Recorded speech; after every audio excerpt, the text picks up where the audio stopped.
트럼프 대통령의 취임으로 더욱 선명해진 미국 우선주의에 대해 민정훈 국립외교원 미주연구부 교수님과 이야기 나누어 보도록 하겠습니다. 교수님 안녕하셨습니까? 지난 21일 도널드 트럼프 미국 대통령이 드디어 공식적으로 취임했습니다. 그 취임사를 보니까 이것저것 이야기를 했지만 그래도 무엇보다도 미국 우선주의에 대해서 강조를 했는데요. 교수님은 그 취임식과 그 이후에 있었던 일들을 통해서 어떤 인상을 받으셨습니까? 그렇습니다. 트럼프 대통령이 취임사에서 이제 미국의 황금기를 이끌겠다. 그리고 미국의 황금기는 미국 우선주의를 통해 가지고 이제 구체화될 것이다. 얘기를 했잖아요. 그래서 골든 에이지 오브 아메리카, 그다음에 I will simply put, very simply put America first해서 미국을 무조건 단순하게 가장 우선시하겠다 이런 얘기를 했거든요. 그래서 예외는 없었던 것 같아요. 선거 기간에 보여줬던 그러한 공약 기조라든지 이런 부분을 취임사에서 충실히 확인해 줬다 이렇게 생각이 들기 때문에 출범 초기부터 이 미국 우선 주요 정책, 미국 우선주의 주요 정책을 강하게 밀어붙이면서 어떤 그 출범 초기에 성과를 내려는 그러한 행보를 광폭적으로 보이지 않을까 이렇게 예상을 하고 있습니다. 네네.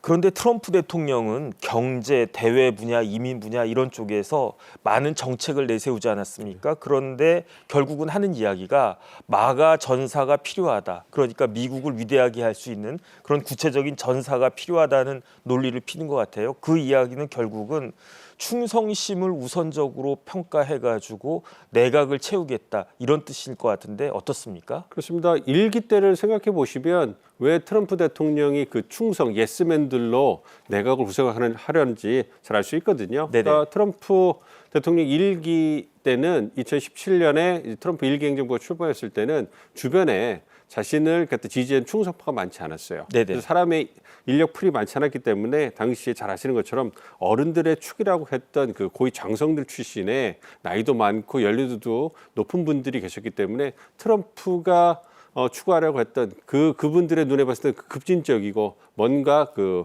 궤도에서 벗어난 이런 정책 추진하는 것에 대해서 계속 노를 했거든요. 그렇기 때문에 트럼프 대통령 입장에서는 자신이 뭔가 추구하고 업적을 만들고 성과를 만들고 싶은데 이것이 자기 측근들, 참모들에 의해서 이제 그 막히는 이러한 그 쓴 경험이 있기 때문에 이번에는 그 예스맨들로 채워가지고 자신의 주요 정책 기제를 충실하게 실행해줄 그런 분들을 갖다가 이제 주위에 포진시킨 거예요. 그렇기 때문에 말씀해 주신 것처럼 이번 2기 트럼프 행정부 내각 어떤 주요 참모들의 어떤 그 면면을 보면 충성파, 플로리다 출신 이런 분들이거든요. 그러니까 트럼프 대통령과 트럼프 대통령 의제에 충성해주는 분들, 이와 더불어서 트럼프 대통령이 일기 행정을 마치고 이제 고배를 마셨잖아요. 2020년 대선에서. 그러고 나서 플로리다에서 우리나라 말로 와신 상담하면서 이제 그 재기를 꿈꾸고 있을 때 그래서 트럼프 대통령의 그 플로리다 마라라고 그 휴양지가 어떻게 보면 섀도우 캐비넷, 그러니까 다음 대선을 위해서 어떤 그 야당이 하는 역할을 했기 때문에 여기에서 이제 트럼프 대통령과 교감하면서 충성도를 보이고 어떤 24년 대선을 준비했던 플로리다 출신 정치인들이 이번 내각의 주요 요직을 차지했다 이렇게 말씀드릴 수가 있겠습니다. 그런데 어쨌든 트럼프 대통령이 대통령 한번 해봐서 그런지 인선도 초고속으로 이루어지고 있는 것 같습니다. 그런데 아무래도 많은 사람들의 관심이 있는 것은 과연 이 트럼프 2.0 시대에서 그중에서도 누가 실세가 될 것인가, 여기에 대해서 두 명의 이름이 나오는데요. 첫 번째로 일론 머스크, 그다음에 두 번째로 장남인 트럼프 주니어 이야기가 많이 나온단 말이죠. 그런데 트럼프 주니어는 특별한 보직 같은 것들도 없는 것 같은데 그럼에도 불구하고 왜 실세로 꼽히고 있나요? 일기 때 생각해 보시면 2기 때는 그 장남인 말씀하신 트럼프 주니어가 이제 그 부각을 많이 받았는데 1기 때는 장녀가 부각을 많이 받았잖아요. 이방카 트럼프가 이제 그 남편인 쿠시너와 함께 많은 주목을 받았고 실제로 그때는 백악관의 실세, 그 문고리 역할을 그 장녀가 했단 말이에요. 그래서 그걸 보면 가족이 굉장히 중요한 역할을 하는 그런 특징을 트럼프 행정부가 보여주고 있는데 1기 때 어쨌든 장녀가 했고 그러고서 재선에 실패했잖아요. 그 책임도 어느 정도 물은 것 같고요. 그래서 2기 때는 이제 그 장남에게 기회를 줬고 장남이 잘했지 않습니까? 그러니까 전면에 나설 수 없는 이유, 즉 특정한 뭐 장관직이라든지 이런 것을 지명받거나 이렇게 해서 앞서에 나설 수 없는 이유는 가족이기 때문에 이해 충돌 그 상충될 이해가 충돌될 수 있기 때문에 아무래도 언론의 포화라든지 야당의 어떤 공격을 받을 수 있기 때문에 이 가족들은 뭔가 공식적인 직책을 받아가지고 활동하기가 어렵죠. 네네. 대신에 실세로서 문고리 권력으로서 이제 활동을 하는 거고 그 트럼프 주니어 같은 경우는 잘했죠. 그 일론 머스크가 굉장히 언론의 포화를 그 주목을 받으면서 논란을 많이 일으킨 반면에 트럼프 주니어는 실세고 그리고 캠프 그다음에 선거 기간 동안에 막강한 영향력을 발휘했음에도 불구하고 큰 논란 없이 잘 넘어갔단 말이에요. 네네. 그렇기 때문에 여전히 트럼프 행정부 때에도 트럼프 대통령에게 독대를 할 수 있는 직접적으로 보고할 수 있는 사람이 얼마나 되겠습니까? 네네. 그래서 굉장히 중요한 사람이고 이분은 앞으로도 재계 어떤 그 정계 이 부분에서 트럼프 대통령에게 어떤 중요한 정보나 어떤 커넥션을 직접적으로 제공해 줄 수 있는 분이기 때문에 앞으로도 상당히 중요한 역할을 할 걸로 예상을 하고 있습니다. 네, 딸에서 아들로 이제 무게추가 바뀌었네요. 이번에는 일론 머스크 이야기를 좀 해보겠습니다. 일론 머스크가 선거 기간 내내 그리고 당선된 이후에도 많은 논란의 중심에 있지 않았습니까? 그런데 그 중에서도 일론 머스크가 정부 효율부의 수장을 맡는다 그렇게 이야기를 했는데 그런데 정부 효율부라고 하는 것이 굉장히 낯선 그러한 조직이었는데 드디어 그 정부 효율부에 윤곽이 나왔다면서요? 그렇습니다. 뭐 정식 부처는 아니고요. 네네. 이게 그 보니까 백악관 비서실 직속으로 편성이 되고 뭐 비서실장의 어떤 관리 감독을 받는 어떤 그 부서라고 할 수 있겠죠. 부처는 아니고 부서인데요. 어쨌든 트럼프 대통령 백악관 내에 신설이 되고 일론 머스크가 트럼프 대통령에게 이제 그 자유롭게 그 접촉을 할 수 있고 의견을 낼 수 있는 그런 분이기 때문에 상당한 권한을 갖는다고 할 수가 있겠죠. 네네. 그래서 이제 그 정부 효율부 같은 경우에는 아무래도 그 하는 일이 두 가지 정도가 될 것 같아요. 어떤 정부 조직을 개편하는 것. 그러니까 이제 트럼프 대통령이 선거 기간에 계속 그 관료 조직을 딥스테이트라고 부르면서 자신의 정책 기조를 따라주지 않는 이러한 일부 관료들을 비난하면서 어떤 구조조정을 하겠다고 천명을 했기 때문에 그 부분을 이 정부 효율부에서 맡아서 할 것 같고요. 네네. 이와 더불어서 규제를 갖다가 완화하고 철폐하는 일을 할 것 같아요. 네네. 그래서 이 두 개를 통해 가지고 어떤 재원을 확보하고 경제 성장할 수 있는 토대를 만드는 거기 때문에 일론 머스크에게 굉장히 중요한 칼이 쥐어졌다고 할 수 있는 거죠. 근데 반면에 이게 그 인사를 담당하고 개혁을 하는 그런 그 무거운 칼이 쥐어졌기 때문에 그거는 후폭풍이 반드시 있기 마련입니다. 그렇기 때문에 일론 머스크가 전면에 서서 출범 초기에는 막강한 권한을 행사하겠지만 얼마나 오랫동안 트럼프 대통령 옆에서 그 권한을 행사할 수 있을지는 지켜봐야 될 것 같아요. 그래서 시간이 좀 지나면 견제하는 목소리가 커지고 미국 내에서도 일론 머스크를 둘러싼 논란이 커질 가능성이 크기 때문에 트럼프 대통령이 언제 일론 머스크를 내칠 네네. 결정을 할지 네네. 요거를 지켜보는 것도 상당히 흥미로운 관전 포인트다 이렇게 생각하고 있습니다. 사실 일론 머스크도 트럼프 못지않은 스트롱맨 아니겠습니까? 이 스트롱맨과 스트롱맨이 얼마나 관계가 잘 유지될지 한번 봐야 될 것 같습니다. 이번에는 각 분야를 한번 구체적으로 살펴보죠. 먼저 외교 분야를 살펴보면 사실은 많은 사람들이 어떻게 예상하고 있느냐, 이제 트럼프의 취임으로 인해 가지고 미중 간의 대립이 격화될 것이다 이렇게 예측을 했었단 말이에요. 그런데 취임식 전에 그 트럼프 대통령이 먼저 중국의 시진핑에게 전화도 했고, 그다음 또 어떤 이야기가 들리냐면 100일 내에 중국을 직접 방문하겠다 이런 이야기도 들리고 있어요. 그러면은 미중 대립이 생각보다 좀 완화된다 이렇게 볼 수도 있는 겁니까? 지켜봐야 될 것 같아요. 지금은 출범 초기에 트럼프 대통령이 중국을 좀 간보기를 하고 있는 것 같아요. 간보기? 네, 네. 그렇습니다. 그러니까 트럼프 대통령이 대선 기간 동안에 굉장히 강경한 대중국 견제 발언을 하셨잖아요. 네네. 그래서 우리가 미중 전략적 경쟁이 얼마나 심화될 것이냐 트럼프 2기 행정부에서 그게 초미의 관심사였고요. 미국 워싱턴 내에 두 가지의 시각이 있어요. 그 공화당 내에 중국 관련해서 하나의 그 시각은 초강경 그 시각이거든요. 그래서 중국은 더 이상 미국이 협력할 수 없는 국가이기 때문에 완전히 탈동조화시켜가지고 이제 그 배제시켜야 된다.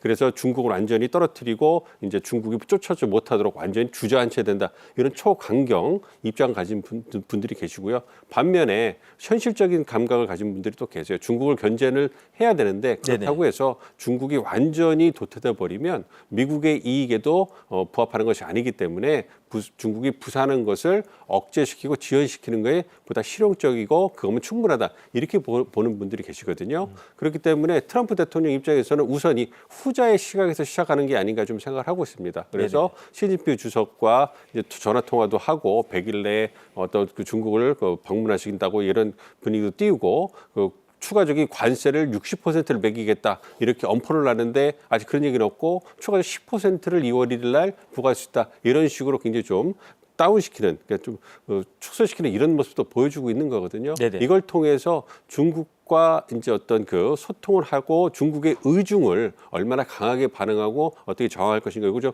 보는 것 같아요. 그걸 통해 가지고 앞으로 대중국 견제의 수위를 조절할 거로 생각을 하고 있기 때문에 한동안 출범 초기에는 어떤 미중 정상 간의 접촉을 통해 가지고 트럼프가 원하는 것을 시 주석께 전하고 그것이 어떠한 반응 오는 걸 보면서 이걸 통해 가지고 또 관세를 얼마만큼 부과할 것인지 그리고 여타 어떤 수단을 통해서 중국의 부상을 견제할 건지 요거를 서서히 결정해 나가지 않을까 생각하고 있습니다. 네, 트럼프에게도 중국은 그렇게 만만한 상대는 아니겠죠. 어쨌든 그래도 중국은 미국의 가장 큰 위협인 건 사실일 거고 그래서인지 트럼프 2.0의 외교팀은 대개 대중 강경파들로 채워져 있잖아요. 그러면 그 중에서도 특히 어떤 사람을 눈여겨봐야 됩니까? 아까 모두의 그 화면에 소개된 것처럼 아무래도 대외 정책을 수행하는 실무의 수장이 네네. 국무부 장관, 우리나라 말로 하면 외교부 장관이시거든요. 그렇죠. 그분을 일단 좀 보시는 게 필요하죠. 그래서 마크 루비오 국무부 장관인데요. 이분이 최근에 처음으로 어떤 상원 인준청문회에서 만장일치로 어떤 청문회를 통과를 하셨어요. 네네. 그걸 보면 굉장히 이채로운 거죠. 왜냐하면 미국은 우리보다 정치 양극화가 더 심하기 때문에 야당이 협조를 이끌어내는 게 굉장히 어렵거든요. 그런데 그럼에도 불구하고 이 민주당과 공화당 이 두 정당이 초당적인 합의를 보여주는 분야가 있는데 그게 바로 중국 견제 분야예요. 네네. 그래서 중국 견제 분야에 대해서는 공화당뿐만 아니라 민주당도 중국의 부상을 견제해서 미국의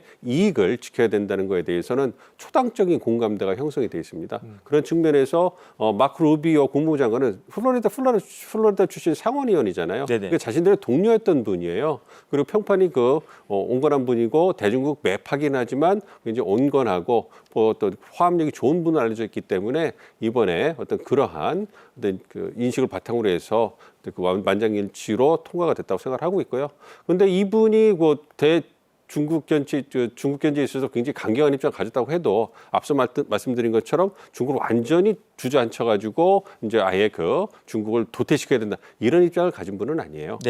후자에 좀 가깝거든요. 그래서 중국의 지연을 강하게 부상을 강하게 지연 억제시키는 게 필요하다. 그걸 위해서 미국 행정부가 적극적으로 움직여야 된다. 이러한 입장을 가진 분이기 때문에 그러한 부분을 고려해 본다면 트럼프 대통령과 이제 짝을 이뤄가지고 굿캅 배드캅 역할을 하면서 어떤 중국 때리기를 어떤 실용적으로 해나가지 않을까 이렇게 예상을 하고 있습니다. 네, 다음은 관세 분야 한번 살펴보겠습니다. 왜냐하면 트럼프가 선거운동 내내 강조했던 것 중에 가장 강조했던 것 중에 하나가 관세 아니었겠습니까? 그런데 이 관세라고 하는 게 결국은 전 세계 모든 나라 모든 사람들에게 직접적인 이해관계가 될 수 있는 것이기 때문에 그런데 예상 외로 그 취임사 우리가 봤지만 구체적으로 관세에 대해서는 언급하지 않았어요. 앞으로 어떻게 될까요? 관세를 주요한 수단으로 쓰기 위해서 지속적으로 이제 그러한 모호한 입장을 보일 거라고 생각을 해요. 모호한 입장. 그렇죠. 관세를 그 수단으로 사용하는데 그래서 통상 이익만 늘리는 게 아니라 외교안보 이익, 여타 이익에 있어서도 다른 국가들을 압박하기 위한 수단으로 관세를 사용할 것으로 예상되기 때문에 그러한 수단이라는 것은 압박 수단이라는 것을 실행하기 전에 어떤 상대국에 대해서 어떤 뭔가 좀 태도 변화를 이끌어내기 위해서 유용한 거 아니겠습니까? 네네. 그렇기 때문에 최대한 활용하면서 이제 상대국의 입장을 보면서 관세율을 정할 것 같고요. 이와 더불어서 이 관세라는 것이 트럼프가 지금 내세우고 있는 가장 중요한 정책 목표인 미국 내 인플레를 떨어뜨리는 부분하고 상충되는 부분이 있어요. 그렇죠. 그러니까 관세가 고율의 관세가 타국에 부과되면 보복 관세가 상대국부터 들어올 가능성이 크고요. 그렇게 네네. 되면 미국 내 수입되는 수입품 가격이 올라갈 수밖에 없거든요. 네네. 그러면 아무래도 물가가 상승할 수밖에 없다는 말이에요. 그리고 이제 또 트럼프가 국내 경제적으로 내세우는 게 뭐냐면 세금 감면 정책을 좀 내세우고 있거든요. 네네. 세금 감면 정책을 내세우면 유동성이 풀리면서 아무래도 돈이 많이 풀리니까 물가가 올라갈 수밖에 없을 것이고 그렇겠네요. 여기다가 네. 이민 규제 정책을 쓰니까 어떻게 되냐면 그것도 그 노동력이 이제 귀해질 거 아닙니까? 네네. 그럼 불법 이민자들이 추방을 당하게 되면 그럼 당연히 그 임금이 올라가고 네. 그러면 인플레이션이 올라갈 거 아니에요. 그러니까 그 부분에 대해서 이것이 다 이렇게 결합돼서 서로 상호 영향을 미치기 때문에 우선적으로는 이런 국내 경제적으로 이런 말씀드렸던 관세 인상하기 전에 세금을 감면하거나 이민자를 추방하거나 이런 부분이 얼마만큼 작동을 해서 관세를 그 고유를 부과했을 때 어떤 그 큰 타격 없이 인플레이션 잡힐 수 있겠나 이 부분에 대해서 지금 계산을 하고 있는 것 같아요. 네네. 그렇기 때문에 취임하자마자 그런 부분에 대해서 관련해서 행정명령을 내서 검토 보고서를 내라고 지금 요구하고 있거든요. 4월 네네. 초까지 그게 나올 거예요. 그걸 보면서 이제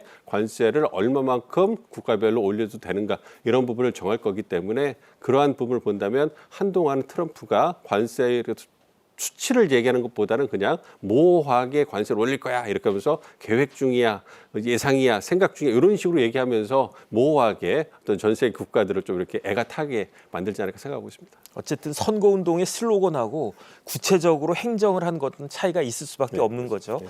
다시 중국 이야기 잠깐 해보면은 트럼프 대통령이 틱톡 금지법 시행을 유예해 줬어요. 이게 속도 조절인가요?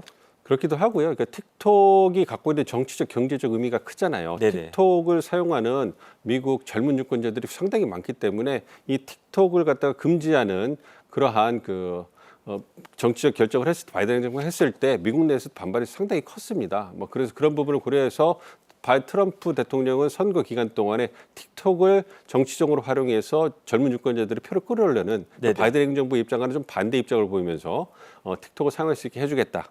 그런데 거기에 또 경제적인 고려, 어떤 그 비즈니스맨의 그게 들어오는 거죠. 그래서 틱톡에 대해서 틱톡이 사업권의 지분 50%를 주면 어떤 금지하는 걸 유예해주겠다. 네네. 이렇게 또 얘기를 했거든요. 네네. 그러고 보니까 정치적으로 활용하고 경제적으로 굉장히 주요한 그러니까 황금알을 낳는 거위라고 할 수 있기 때문에 플랫폼이 굉장히 중요하잖아요. 네네. 그게 AI, 인공지능 이런 사업도 연결되는 부분이 있기 때문에 그런 부분에서 상당한 그 굉장히 막대한 그러한 그 유저 사용자를 갖고 있는 틱톡을 갖다가 포기하는 것은 경제적으로 얼마나 아깝겠습니까? 네네. 그렇기 때문에 그런 측면에서 어떤 틱톡의 정보 어떤 그 경제적 가치를 갖다가 미국이 가져오기 위해서 어떤 정치 경제적으로 활용하는 걸라고 생각할 수 있기 때문에 그런 측면에서 본다면 굉장히 역시 타고난 장사꾼이 아닌가 이렇게 생각을 하고 하게 됩니다. 확실히 트럼프 대통령은 사업가 출신이 맞는 것 같습니다.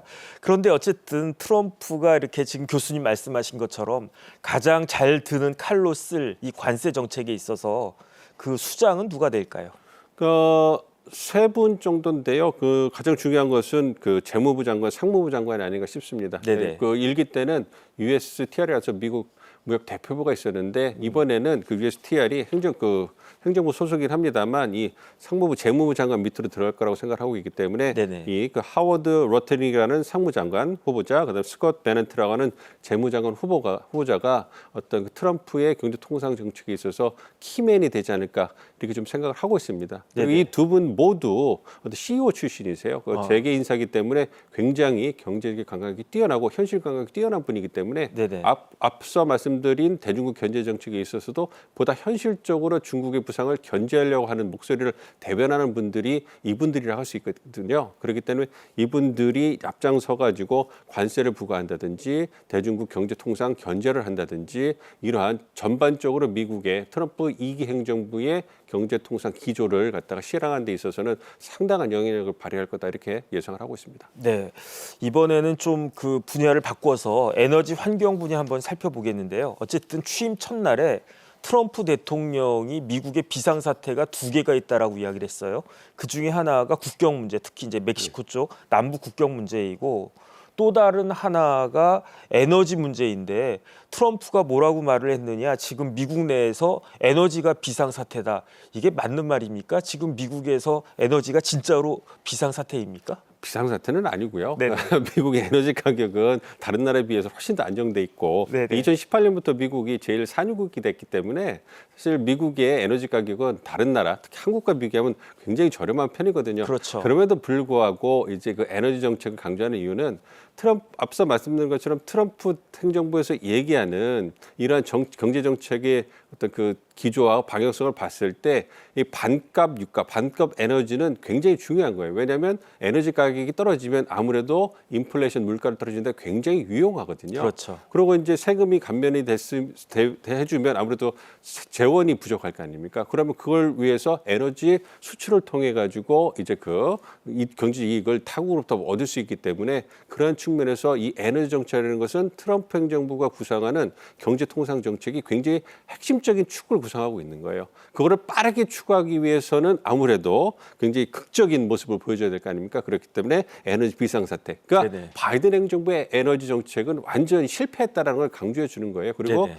이 에너지 비상사태를 선언하고서 하고 싶은 게 뭐냐면 이제 시출을 하고 싶어 하는 거예요. 그러니까 드릴 베이비 드릴 이런 얘기를 했지 않습니까? 그렇죠. 그러니까 시출을 통해 가지고 이제 미국 내 어떤 석유라든지 천연가스를 최대한 채굴을 해가지고 이거를 국내적으로 우선적으로 공급해가지고 반값 에너지 가격을 만들어 놓고 그러고 나서 추가적인 그것은 어떤 에너지 안보 측면에서 어떤 중요한 이러한 그 대외 정책 추구를 위한 그런 그 수단으로 쓰고 또한 경제적 이익을 추구할 거예요. 그렇기 때문에 이 에너지 정책이라는 것은 굉장히 중요한 정책 수단이 되기 때문에 트럼프 대통령이 에너지 비상 상태를 선포하면서 빠르게 움직이는 그런 모습을 보이고 있다 생각하고 있습니다. 지금 교수님 말씀하신 것처럼 에너지 정책이 트럼프 행정부의 핵심적인 정책 중에 하나가 될 것이다 이렇게 볼 수 있을 것 같은데 그러면 에너지 관련된 장관은 누가 되는 겁니까? 이야기 들어보니까 무슨 석유 재벌 그다음에 기후변화 회의론자가 장관이 될 것 같이 이야기하던데 사실입니까? 그렇죠. 그러니까 드릴 베이비 드릴을 하려면 네네. 그 경험 있고 그다음에 그걸 이해하는 사람, 네. 정책 기조를 잘 이해하고서 이제 끌어나갈 수 있는 그러한 경험이 풍부한 노련한 인사가 필요하지 않겠습니까? 그래서 에너지 부가 있어요, 미국은. 에너지 부 장관 후보자가 크리스 라이트라고 그래가지고요. 리버티 에너지 CEO입니다. 말씀해 주신 것처럼 석유 재벌이고 기후변화 회의론자인데요. 이 회사에서 하는 게 뭐냐면 수압 파쇄법이라고 그래가지고 미국이 천연가스를 밑에서 어떤 바위를 파쇄해가지고 거기서 추출해내는 그거를 하는 대표적인 기업의 CEO인 거예요. 네네. 그러니까 이런 분 같은 경우 자기 이해관계도 있지만 얼마나 어떤 값싼 에너지를 하기 위해서 화석연료 에너지를 써야 되는 거에 대해서 긍정적인 생각을 갖고 계십니까? 그래서 트럼프 대통령의 어떤 그 의중을 정확히 파악해 있는 분이고 이 화석연료 에너지를 갖다가 적극적으로 활용하기 위해서는 기후변화에 대해서 회의적일 수밖에 없는 거죠. 네네. 그러니까 화석연료 에너지를 쓰면은 기후변화에 악영향을 미친다고 다들 주장하기 때문에 그 기후변화를 부정해야지만 지속적으로 화석연료를 적극적으로 활용할 수 있는 거기 때문에 그 에너지 정책, 그러니까 화석연료 에너지를 갖다가 적극적으로 활용을 하는 분들은 대체로 기후변화에 대해서 부정적인 인식을 갖게 되는 거죠. 그렇기 때문에 그러한 어떤 화석연료 에너지를 옹호하고 기후변화를 회의적으로 보는 분이 에너지부 장관이 됐고 이분이 에너지 정책의 총괄을 하는 분이기 때문에 향후 출범 초기부터 강하게 어떤 그 화석연료를 적극적으로 채굴해가지고 반값 유가라든지 수출에 사용하는 그러한 키맨 역할을 할 것이다 이렇게 보고 있습니다. 네, 어쨌든 면면을 보니까 트럼프 2.0에서는 재벌 아니면 장관 되기가 좀 어렵지 않나 그런 생각도 듭니다. 이 트럼프 2.0 시대를 한마디로 정리하면 역시 미국 우선주의가 될 텐데 그러면 우리나라에는 어떤 영향이 있을까요? 특히 외교, 안보, 경제 이런 분야에 있어서 어떻게 또 바뀌게 될까요? 우리에게 미국과의 관계가 굉장히 중요하죠. 네네. 그렇기 때문에 한미 동맹을 통해서 외교, 안보, 경제, 통상, 에너지, 인적 교류 이런 부분에 있어서 지속적으로 이제 미국과의 관계를 강화해 나가는 게 필요하고요. 그렇지만 트럼프 행정부가 전임 바이든 행정부하고는 정책 기조에 좀 차이가 있잖아요. 가치 외교를 강조했던 바이든 행정부와는 다르게 실리 외교를 트럼프 행정부가 강조하고 있기 때문에 그러한 기조에 맞춰서 우리도 미국을 상대하기 위한 접근법에 좀 변화를 주어야 된다. 즉 어떤 실리를 추구하는 트럼프 행정부의 어떤 그 움직임에 발맞춰서 우리도 우리의 실리를 토대로 해가지고 미국과 어떠한 측면에서 주고받기를 해서 서로 윈윈할 수 있을 것이냐 이런 부분에 대해서 고민을 하고 지속적으로 어떤 그 아이들을 개발하고 어떤 계획을 만들어서 접촉을 해야지만 어떤 그 미국이 우리에 대해서 갖고 있는 전략적 가치가 지속적으로 유지될 수 있기 때문에 그러한 측면에서 경제 통상 에너지라든지 이러한 실리적인 측면에서 보다 중점을 맞춰가지고 미국과의 관계를 활성화시키는 이런 노력을 해나가게 필요하고 그걸 잘 해나간다면 우리에게도 트럼프 2기 행정부가 어떤 도전일 뿐만 아니라 기회도 될 수 있다 이렇게 생각을 하고 있습니다. 네. 미국 우선주의 속에서도 기회를 찾는 지혜가 필요한 때 아닌가 싶습니다. 지금까지 민정훈 국립외교원 미주연구부 교수님이셨습니다. 교수님 오늘도 감사합니다. 네.